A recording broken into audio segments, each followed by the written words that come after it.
Anyone remotely familiar with South American history will know that at its base, it is a tragedy. The revolutions of the early 19th century, which freed the continent from the shackles of foreign despotism, failed to carry through to ending domestic despotism.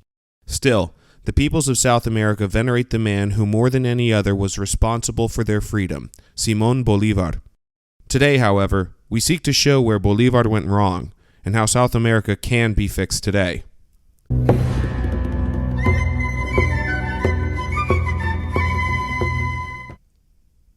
Born in 1783 into a family of wealth and stature, Simón was educated in the Enlightenment thinkers of his day, including Voltaire and Rousseau, inculcating in him a desire of liberty, even if it ended the cushy position he held in a society where the criollos, those of pure Spanish blood, ruled over the various impure races with absolute impunity.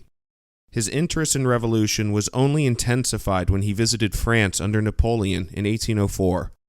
In an event that has great interest to pan-secessionists, Bolívar resolved to free South America from the Spanish yoke at the Sacred Mount of Rome, where the so-called secession of the plebs took place in 494 BC.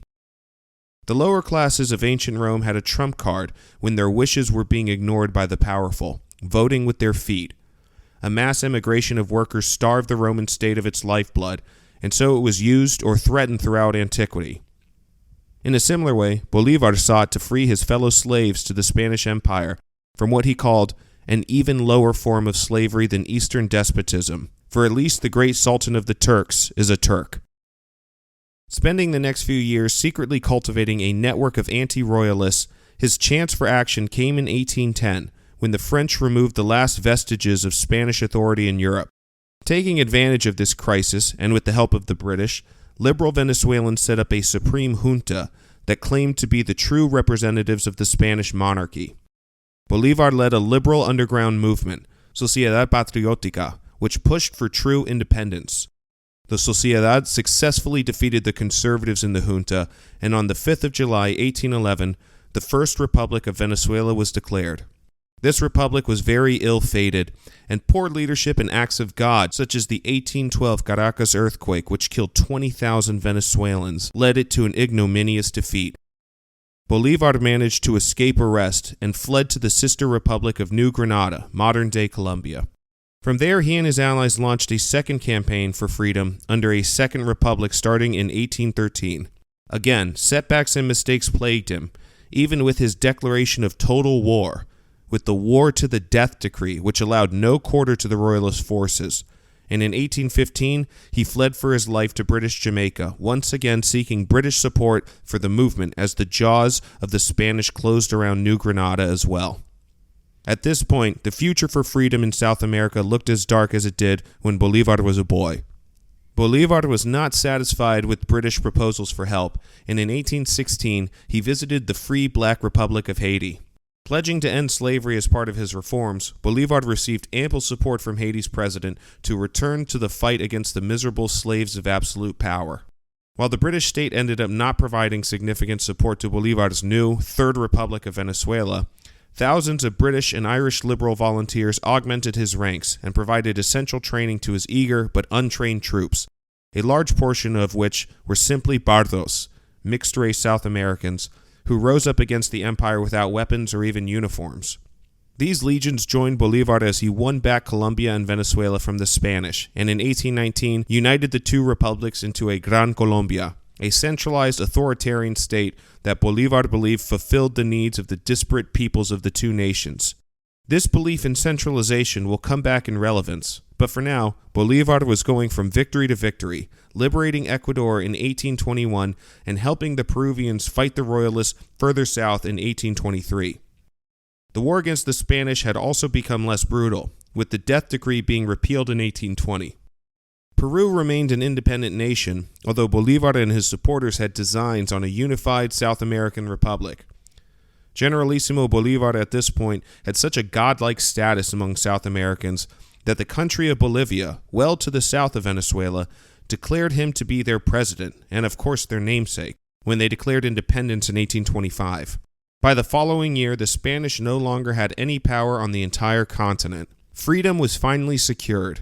That was the hope of the liberals of South America, who had put their faith, and most importantly, all of their political power, in the person of Bolivar. From 1826, the business of Bolivar turned from freeing a people to managing and consolidating Gran Colombia. The policies of Bolivar were genuinely reformist, not only being opposed to slavery, but to the injustice of the haciendas, the vast state-granted estates of the upper class that impoverished the less fortunate, and the old reactionary policies of patent and tariff. But his methods of using near absolute power turned off even old allies of his. Between 1826 and 1830, a power struggle occurred between his camp. The centralists, who claimed the only way to govern the new Republic of Gran Colombia, indeed the whole continent, was through great men, and the camp of decentralists, who wanted local self-government and self-determination. Bolivar's defeat in this struggle led to his exile, and his death from tuberculosis soon followed. Gran Colombia broke up into the three modern nation-states of Venezuela, Colombia, and Ecuador. In 1842, Bolivar's remains were buried with full honors in Caracas, his home city, with a flowery eulogy to his efforts for liberty. What profound truths about human destinies are revealed in the situation of the illustrious caudillo of South American independence, the valiant champion, covered with laurels in 100 battles, that titan of the Andes, who sought to heap one summit upon another in order to dedicate a monument to liberty, and then was left helpless upon a shore, his laurels ungirt, seeing his most beautiful creation expiring in his arms, and hearing in his agony the cry of scandal and the accusation of calumny. But 12 years passed, and the great judgment was opened. Colombia lives in her children, a noble lineage that shall not perish, and with the voice of 3 republics proclaims and bears witness to the glory of her founder. Peru and Bolivia, in consternation and gratitude, acclaim him father and liberator. His proud fatherland calls him to its bosom with triumphal honors, and republics and empires pay homage to his venerable ashes. Springtime of Nations does not mourn the defeat of the personalist dictatorship of Bolivar, but the disparate states of Latin America have been easy prey for the forces of reaction and international rapine. From Britain and France in the 19th century, only to be replaced by benevolent intervention of the United States, who to this day conducts drug enforcement operations against the people of Colombia.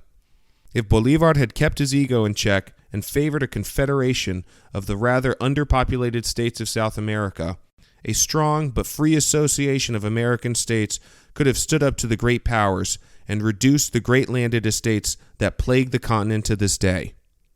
Bolivar was certainly a soldier, perhaps one of the greatest. A soldier of liberty? In this case, we leave the question open to the audience.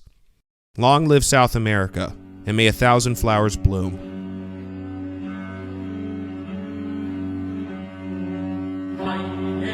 Los y camisa